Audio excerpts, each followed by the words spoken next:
Hello everybody, welcome back to the Jerbee Apiary where we have a very active bee yard. I'm doing a little work up here, decided to get a veil and just use that instead of wearing a full outfit, which would be a little bit cumbersome as I get more comfortable with not as reactive or swatty when it comes to the bees. This is coming up on the end of my first year of doing this, so I'm still a little jittery at times whenever I'm exposed and bees bonk into me. So I'm trying to veil for a little bit and see how that goes as I get more comfortable.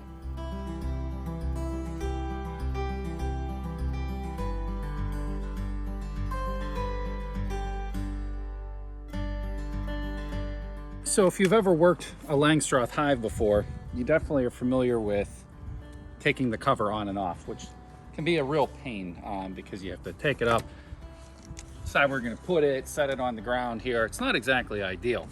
But if you have a hinge on it or something you can open it like a lid, it makes it a lot more convenient. And the ones that you get from Dr. Leo, if you buy a hive, does not have that built into it automatically, but there are plans and ways to do it.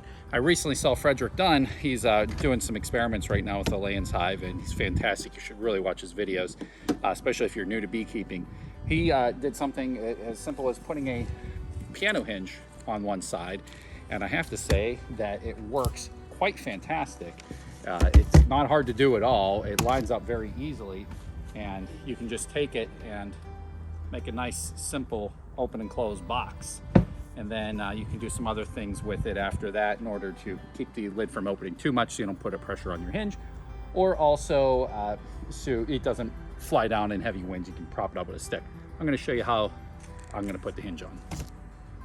So the first thing I'm doing is just taking the actual lid itself and just kind of squaring it up. It's better to have it a little bit more towards the opposite side of the hinge, it appears. So I kind of just pushed it forward and then get the left to right approximately centered, not doing any real specific measurements here, and just get it like that. Maybe just give it a slight gap backwards, not much though. Really, it's you can put it right up against.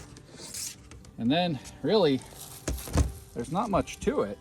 It's fairly straightforward. It's just a matter of making sure you get your hinge right. So we need it to be able to open up so that it'll flatten out. So keep that in mind.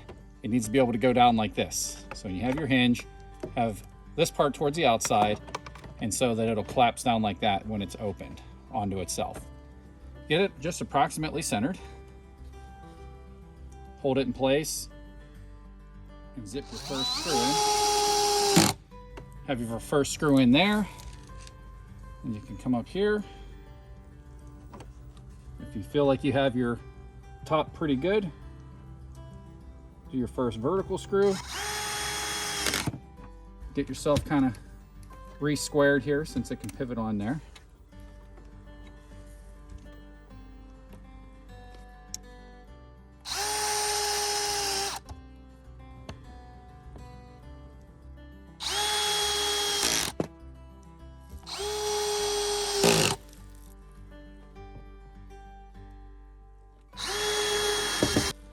All right, now I should be able to give a proper test.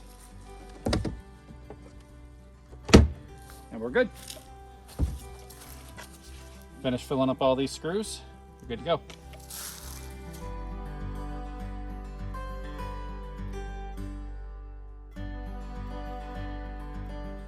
The other thing I threw on here was a 3.5 inch kind of gate piece in order to be able to close this off without using a ratchet strap for it lifting up in the air. It's not going to go anywhere with that. I just obviously have to put something through here in order to keep it latched, but it was kind of an impromptu decision. This isn't an ideal setup with the angle and everything like that, but it will work just for the wind aspect. Will keep a bear from being able to open it if it does get through the electric fence. Now, it'll be a deterrent, but if a bear wants to go through something, it will anyways. Even the ratchet strap that I have over there on Hive 1, I don't think we'd completely keep it away. But it's at least one other thing, and then you don't have to put unsightly rocks on top of your hive. As a temporary support for the lid itself, so you don't put all the pressure on the hinges when you open it, I did put a string here and just use a staple gun to connect it into place. I would call this temporary, not a long-term solution. Probably a chain setup would be a little bit better.